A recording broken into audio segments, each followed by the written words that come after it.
Hey, how about it, race fans? Richard Allen on motorsportsreport.net coming at you with another one of Rich's ramblings here on this Monday, April the 14th, which, by the way, if you're watching this before 7:30 on April the 15th on Tuesday, you need to get online and follow the @Richard Allen MSR Twitter account or X account and check out a way that you could win a Kyle Larson diecast and a motorsportsreport.net t-shirt.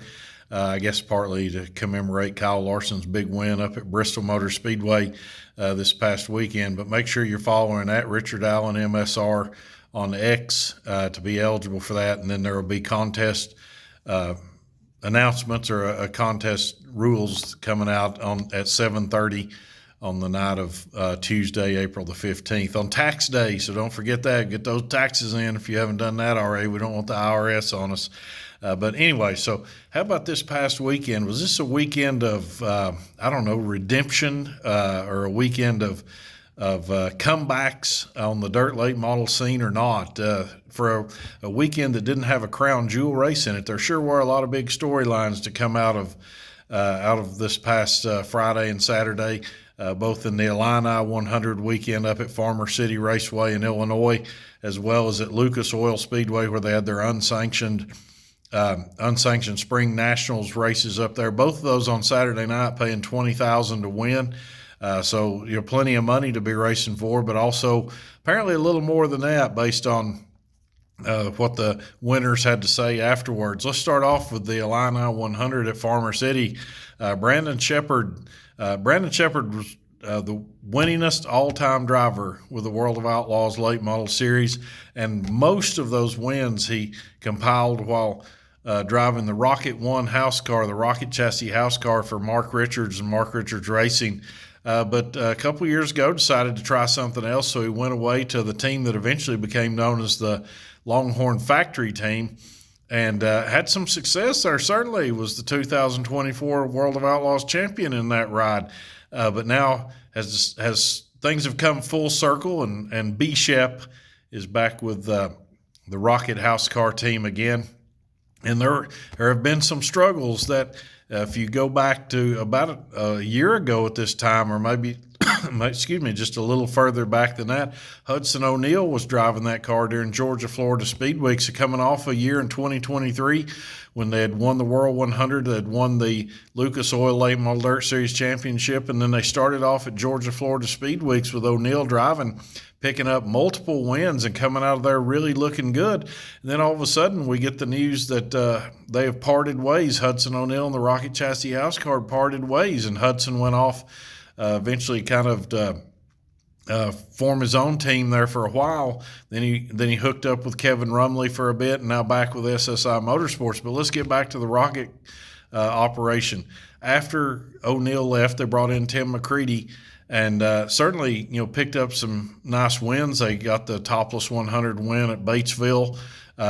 Tim McCready was one of the 4 drivers to qualify for the Lucas Oil Late Model Dirt Series chase for the championship that they had at the end of last season. But they just weren't piling up the wins like we're so used to seeing out of that blue number 1 car. So at the end of the season, Mark Richards decided to make a change, and they brought Brandon Sheppard back, their winningest driver. He and Josh Richards have both won a ton of races in that car and a ton of championships. But even with Sheppard being back in Georgia-Florida Speed Weeks and all this, they just didn't quite seem to be there. They were running kind of at the back of the top 10 a lot of the time. Sheppard always saying, we're right there on the verge, we're on the cusp. But it wasn't showing itself until Saturday night when Sheppard picked up a $20,000 win, the Illini 100 at Farmer City. And make no mistake, it was not something, it didn't just fall in his lap. There weren't top drivers that fell out of the race or something like that. He started back, I believe, in 11th. He started, outside the top 10, worked his way up, and then had to beat out probably the hottest driver in dirt late model racing over the last 2 or 3 years, for sure the 2 hottest drivers in dirt late model racing over the last couple or 3 years, and Bobby Pearson, Ricky Thornton Jr. to get that win. So it was no gimme, is nothing for free. In that case, he had to beat out some of the best. So Brandon Sheppard and Rocket House Car, and Sheppard in victory lane said, basically we're back. Saying that. As a matter of fact, Sheppard even throwing out the statement, I never really left, but he certainly had. But now he is back in that car. So I guess the question that comes up now, Sheppard's always been really good at those Illinois tracks, those Illinois bull rings like Farmer City and Fairbury and places like that. Was what happened on Saturday, was it an anomaly because he's so good at those tracks? Or is the Rocket Chassis House car really back and ready to contend against those Longhorns in all the big races, the Lucas races or the World of Outlaws, and certainly when it comes time to get to Eldora and some of those big events like that? Is that car ready now to contend for wins and contend for championship trophies? Only time will tell in that case. But for now, they certainly appeared to be back. It was a statement win for the Rocket Chassis House car, and their new old driver, Brandon Sheppard, who's been there and back a couple of different times, now back again with them. And then earlier I mentioned Hudson O'Neal. You'd have to ask the question, why did he choose to leave the Rocket Chassis House car when they were so successful? It's such a great year in 2023 and looked like they were off to another great year in 2024. And then he parted ways with them, and really there was quite a struggle there for a while. Whether he picked up a win or two here and there with some of the races, especially in his time when he was paired up with Kevin Rumley. But besides that, there's been a lot of ups and a lot of downs. And coming at Georgia Florida Speed Weeks was kind of the same way. Some inconsistency as the season played out, or as the time down in Georgia and Florida played out. But coming into this past weekend at Lucas Oil Speedway, which of course will be the site of the first big crown jewel race of the season when they go back there for Lucas Oil's Late Model Dirt Series sanctioned Show Me 100. I believe that pays $50,000 to win, so it certainly counts. It's got the history and it's got the purse to count as a crown jewel race. So a lot of guys getting a little test and tune there for that race, would say they can use that, and also had an opportunity to make some good money.